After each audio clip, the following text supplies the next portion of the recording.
325 రోజులు అంటే 2023-24 సంవత్సరం ఏం జరిగింది? 2023-24 సంవత్సరంలో జరిగిన పరిణామాలేంటి? దాంతో పాటు కొత్త ప్రభుత్వం మార్పు అన్నప్పుడు నిజంగా తెలంగాణ రాష్ట్రవ్యాప్తంగా కూడా అలాంటి మార్పే చోటు చేసుకుందా? అసలు ఏం జరిగింది అనే విషయాన్ని కాస్త మనం విశ్లేషణ చేద్దాం. ఎందుకంటే ఏడాది పాలన పూర్తయిపోయింది. సో సంవత్సర కాలంలో పూర్తి స్థాయిలో కూడా జరిగిన పరిణామాలు, ఈ సంవత్సర కాలంలో జరిగిన అనేక అంశాలకు సంబంధించి కూడా ఒక్కొక్కటిగా మీ ముందుంచే ప్రయత్నం నేను చేయబోతున్నాను. ముందుగా తెలంగాణ ప్రాంత బిడ్డలందరికీ కూడా ఇక్కడ రాష్ట్ర ముఖ్యమంత్రి యనుమల రేవంత్ రెడ్డి గారి ఆధ్వర్యంలో హ్యాపీ న్యూ ఇయర్ అంటూ ఒక టైటిల్ చూడొచ్చు. ఎందుకంటే ఏం జరిగింది అన్న అంటే తెలంగాణలోని పసిగుడ్డి నుండి వృద్ధుడు వరకు కూడా ప్రతి ఒక్కరిని కూడా కదిలించిన అన్ని హృదయ విదారకమైన సంఘటనలే కనిపిస్తాయి. ఇది వాస్తవమైన విషయం. యావత్తు తెలంగాణ సమాజం కూడా నిజంగా కూడా కళ్ళల్లో నుంచి కన్నీరు కాదు రక్తపు నీరు వచ్చింది అనే విషయం ప్రతి ఒక్క పేద మధ్యతరగతి బడుగు బలహీన వర్గాలకు సంబంధించిన ప్రతి ఒక్కరికి కూడా తెలిసిన విషయమే. ఓ పక్కన పూర్తి స్థాయిలో కూడా అనేక రకాలుగా పరిణామాలు చోటు చేసుకునే విషయం మీకు తెలుసు.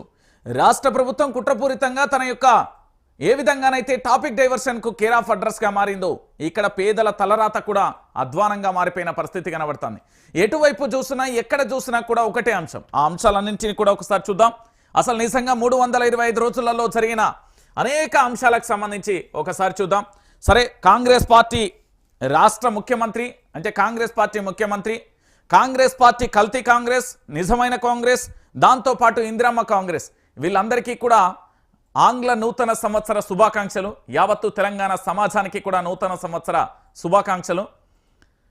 365 రోజుల్లో ఈ కాంగ్రెస్ పార్టీ సాధించిన ఘన విజయాలను ఒకసారి మీ ముందుంచే ప్రయత్నం చెప్తా. ఎందుకు విజయాలన్నా అంటే అది వాళ్ళకి విజయాలు, తెలంగాణ ప్రాంత బిడ్డలందరికీ కూడా కన్నీళ్ళే. ఇది యావత్తు తెలంగాణ సమాజానికి కూడా తెలిసిన విషయమే. వాళ్ళు చేసిన రోత పరిపాలనపై పూర్తి స్థాయిలో కూడా మీకు వాస్తవాలను అందించే ప్రయత్నం అయితే నేను చేయబోతున్నాను. ఇక మొట్టమొదటిసారిగా మీ అందరికీ ఒక్కసారి యావత్తు తెలంగాణ సమాజం హృదయాన్ని కదిలించిన సంఘటన ఇది. మార్పు పేరుతో అధికారంలోకి వచ్చిన తర్వాత 2024 సంవత్సరంలో జరిగిన మొట్టమొదటి పరిణామంగా చెప్పొచ్చు. చాలామంది ఈ వీడియోను చూసిన తర్వాత హృదయ విదారకంగా మారిపోయారు. వాళ్ళ కళ్ళల్లో కన్నీళ్ళు వచ్చాయి. మానసికంగా కూడా వాళ్ళు కూడా ఎమోషనల్ అయిన పరిస్థితి మనం చూస్తాం. ఏంటి ఆ సంఘటన, ఏం జరిగింది? మీ అందరికీ తెలుసు, రాష్ట్ర వ్యాప్తంగా కూడా హైడ్రా అనే ఒక ఎపిసోడ్ మొదలైంది. హైడ్రాకు సంబంధించి బఫర్ జోన్లు కానీ ప్రభుత్వ భూములు కానీ అక్రమ కట్టడాలను కూల్చివేస్తా అంటూ మన రంగనాథ్ గారికి ఇక AK-47 లెక్క హైడ్రా అనే ఒక ఆయుధం దొరికింది. దాంతో తెలంగాణ పేద మధ్యతరగతి కుటుంబాల మీద విరుచుకుపడ్డారు. ఆఖరికి ఈ రాష్ట్రానికి సంబంధించిన మంత్రులకు సంబంధించిన ఫామ్ హౌస్లను కూల్చేయలేదు. ముఖ్యమంత్రి సొంత కుటుంబ సభ్యుల ఇళ్లను కూల్చివేయలేదు. వాళ్ళు కోర్టుకెళ్ళి ఆర్డర్ తీసుకొచ్చుకునే అంత సమయం ఇచ్చారు. కానీ పేద బిడ్డల పరిస్థితి ఎట్లా మారిపోయిందో ఒకసారి చూద్దాం. హైడ్రా బాధితులతో రోడ్డు పక్కన బతుకులు, గూడు కోల్పోయిన జీవితాలు. అయినా సరే మీ అందరికీ కూడా హ్యాపీ న్యూ ఇయర్. ఎందుకు నేను ఈ విషయాన్ని చెప్తున్నానంటే తెలంగాణ ప్రాంత బిడ్డలరా, సంవత్సర కాలం పాటు కాదు జీవిత కాలం పాటు రూపాయి పోగేసుకొని ఈఎంఐలనో లేకపోతే అప్పు తెచ్చో ఊళ్ళల్లో భూములు అమ్ముకోనో లేకపోతే రకరకాల ప్రయత్నాలు చేసి ఆఖరికి నివసించడానికి మనకంటూ ఒక ఇల్లు ఉండాలనే ఒక లక్ష్యంతో పూర్తి స్థాయిలో కూడా ఒక నివాసాన్ని ఏర్పాటు చేసుకుంటే ఆ నివాసాన్ని కూడా హైడ్రా పేరుతో వచ్చి పూర్తి స్థాయిలో కూల్చివేస్తే ఆ వేదన కుటుంబంలో ఎలా ఉంటుందో ఒక్కసారి ఆలోచించండి. పురిటి నొప్పులతో భార్య ఉన్నప్పటికీ కూడా హైడ్రా వచ్చి కూల్చివేస్తే ఆ బాధ ఎలా ఉంటుందో ఆలోచించండి. ఇక అనారోగ్యంతో తల్లిదండ్రులు మంచాన పడుకున్నా కూడా హైడ్రా వచ్చి కూల్చివేస్తే ఆ బాధ ఎలా ఉంటుందో ఒక్కసారి ఆలోచించండి. కనీసం పిల్లలను చదివించే స్తోమత లేకపోయినా కూడా పక్కనే ఉన్న ప్రభుత్వ పాఠశాలకు పంపించడానికి మాకు ఇక్కడే నివాసం ఉంది, ఇందులో నేను పంపిస్తే దగ్గర అవుతుంది అన్నప్పుడు వాళ్ళ ఇల్లు కూల్చివేస్తే ఆ భావి భారత పౌరుల యొక్క మనస్సులు ఏ విధంగా చిందరవందయ్యాయో ఒక్కసారి ఆలోచించండి. జీవితకాలం మొత్తం కష్టపడి కూడా ఒక ఇల్లును కట్టుకుంటే ఆ ఇల్లును కూల్చివేస్తే ఆ బాధ ఎలా ఉంటుందో మీ అందరికీ తెలిసిన విషయమే. దాని పేరే హైడ్రా. ఇక అయిన తర్వాత మరొక అంశం కూడా మీ అందరికీ తెలిసిన విషయమే. ఎందుకు అంటే ఒక్కొక్కటిగా కూడా తెలంగాణలో జరిగిన అంశాలను మీకు చెప్తా. ఇక వృద్ధులు ఉత్తముచ్చటగా 4000 పెన్షన్, పెరగని పెన్షన్లు, ఆందోళనలో వృద్ధులు. అయినా సరే వృద్ధులందరికీ కూడా హ్యాపీ న్యూ ఇయర్. ఇది రాష్ట్ర ప్రభుత్వానికి సంబంధించి పూర్తి స్థాయిలో కూడా చెప్పాల్సిన పరిణామం కనబడుతుంది. ఎందుకంటే వృద్ధులకు మాట ఇచ్చి కనీసం కూడా వాళ్ళకు హామీలను కూడా నిలబెట్టుకోలేని దౌర్భాగ్యమైన పరిస్థితులలో ఇక్కడి ప్రభుత్వం ఉంది అంటే అంతకంటే దారుణం, అంతకంటే ఘోరం ఇంకొక అంశం కూడా ఉండదు. ఎస్, వాస్తవమైన విషయం. అడ్డగోలు హామీలు ఎవరు ఇవ్వమన్నారండి? ఒక రాష్ట్ర బడ్జెట్ ఎంత, ఆ రాష్ట్ర బడ్జెట్కు సంబంధించి ఎంత కావాలి, ఆ రాష్ట్ర బడ్జెట్ ఏం జరుగుతుంది అనే విషయాన్ని మొత్తం పక్కన పెట్టి ఈరోజు తెలంగాణ రాష్ట్ర వ్యాప్తంగా ఇంత జరుగుతూ ఉంటే ఏం చేద్దామో ఒక్కసారి మీరు అందరూ కూడా ఆలోచించాలి. ఎస్, ఎందుకు అంటే ఈరోజు వృద్ధుల విషయంలో కానీ అనేక విషయాలలో కూడా పేద బతుకులు ఏ విధంగా చిందరవందరగా మారిపోతున్నాయో కూడా మీరు చూస్తున్న పరిస్థితి కనబడుతుంది. వృద్ధులకు 4000 పింఛన్ కూడా ఉత్తముచ్చటగానే మారిపోయిన పరిస్థితి. ఇక నిరుద్యోగులు జాబ్ క్యాలెండర్ పై నెరవేరని హామీ, జీవోల రద్దు కోసం నడి రోడ్డుపై ధర్నాలు. అయినా సరే నిరుద్యోగులందరికీ కూడా హ్యాపీ న్యూ ఇయర్. ఎందుకంటే నిరుద్యోగులకు సంబంధించి పూర్తి స్థాయిలో ఉస్మానియా యూనివర్సిటీ వేదికగా మేము ఉద్యోగాలు ఇచ్చామంటూ కాంగ్రెస్ పార్టీలో పదవులు రావడం కోసం నిరుద్యోగ జేఏసీకి సంబంధించిన కొంతమంది నేతల వల్ల పూర్తి స్థాయిలో తెలంగాణలో 40 లక్షల మంది నిరుద్యోగుల జీవితాలు రోడ్డుపై పడ్డాయి. ఎందుకంటే ఆనాటి ప్రజా సంఘాలు కావచ్చు, ఆనాటి ప్రశ్నించే గొంతుకలు కావచ్చు, ఆనాడు పూర్తి స్థాయిలో మేధావి వర్గం అని చెప్పుకునే ప్రతి ఒక్కరు కూడా నిరుద్యోగులను రెచ్చగొట్టారు, గ్రామాలలోకి వెళ్లారు, కాంగ్రెస్ పార్టీకి ఓటు వేయమన్నారు. ఆఖరికి వాళ్ళ జీవితాలే ఆగమైపోయి ఈ రోజును రోడ్ల మీద ఏం చేయాలో దిక్కుతోచని పరిస్థితులలో పడిపోయిన పరిస్థితి. అయినా కూడా ఎక్కడ నిరుద్యోగ క్యాలెండర్ కూడా ఈ రాష్ట్ర ప్రభుత్వం ప్రకటించలేదు. జీవోల రద్దు కోసం అనేక విధాలుగా ప్రయత్నం చేస్తున్నా ఉన్నారు. అయినప్పటికీ కూడా హ్యాపీ న్యూ ఇయర్ నిరుద్యోగులందరికీ. ఇక దాంతో పాటుగా మరొక బాధాకరమైన సంఘటన, బెటాలియన్ పోలీసులు అమలుకు నోచుకొని ఏక్ పోలీస్ విధానం, ధర్నాలతో నిరసనలు తెలిపిన కుటుంబ సభ్యులు. అయినా సరే మీ అందరికీ హ్యాపీ న్యూ ఇయర్ అంటూ కూడా మరో అంశాన్ని కూడా చూడొచ్చు. ఎందుకంటే ఒకే రాష్ట్రం, ఒకే పోలీస్ వ్యవస్థ ఉండాలి అంటూ కూడా వాళ్ళు అనేక రకాల వాళ్ళ కుటుంబ సభ్యులు ధర్నా చేస్తే వాళ్ళని సస్పెండ్లు చేయడం, వీళ్ళని అరెస్టు చేయడం అత్యంత దారుణంగా మారిపోయిన పరిస్థితి 2024 సంవత్సరంలో చోటు చేసుకుంది.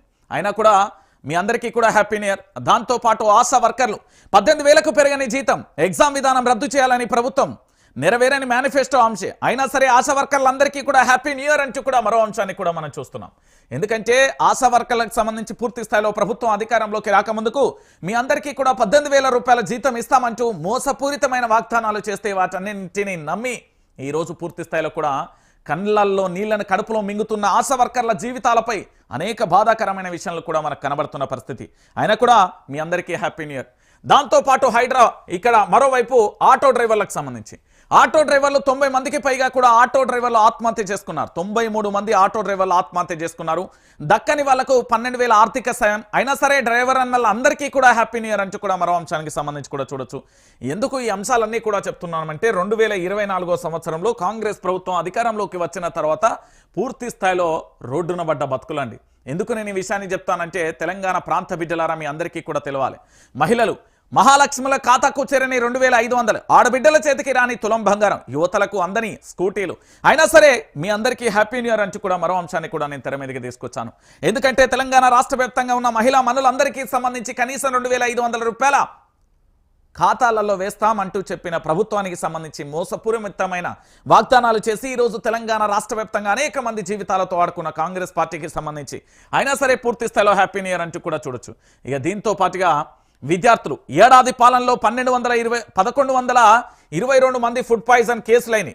ఏడాది పాలనలో 1,122 ఫుడ్ పాయిజన్ కేసులైతే ఈ నిర్లక్ష్యానికి, రాష్ట్ర ప్రభుత్వ నిర్లక్ష్యానికి, విద్యాశాఖ మంత్రి నిర్లక్ష్యానికి, రాష్ట్ర ముఖ్యమంత్రి నిర్లక్ష్యానికి, ఎడ్యుకేషన్ ఆఫీసర్ల నిర్లక్ష్యానికి తెలంగాణ రాష్ట్ర వ్యాప్తంగా 57 మంది విద్యార్థులు కూడా బలైపోయిన పరిస్థితి ఈ తెలంగాణలో చోటు చేసుకుంది.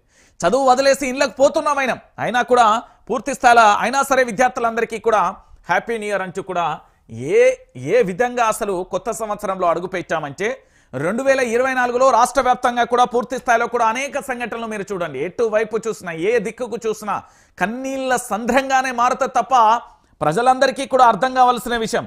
ఇక్కడ వైఆర్టీవీ పూర్తి స్థాయిలోనే ఇక్కడ ప్రశ్నించట్లేదండి. తెలంగాణ రాష్ట్ర వ్యాప్తంగా జరుగుతున్న ప్రతి అంశాన్ని కూడా మీ అందరికీ చెప్పాలనే ఒక సదుద్దేశంతో పూర్తి స్థాయిలో ఇక్కడ జరుగుతున్న ప్రతి ఎపిసోడ్ను కూడా మీకు అందించే ప్రయత్నం నేను చేస్తున్నా. ఎందుకంటే తెలంగాణ ప్రాంత బిడ్డలారా ఇప్పటి వరకు పూర్తి స్థాయిలో కూడా తెలంగాణ రాష్ట్ర వ్యాప్తంగా కూడా ఇంత జరుగుతూ ఉన్నది. దేనికోసం, ఎందుకోసం అనేది కూడా మీరందరూ కూడా ఆలోచించాలి. ఈరోజు తెలంగాణ రాష్ట్ర రాజకీయాలలో ఇప్పటి వరకు కూడా అనేక మంది జీవితాలతోని కాంగ్రెస్ పార్టీ ఆడుకుంటున్న పరిస్థితి కనబడుతుంది.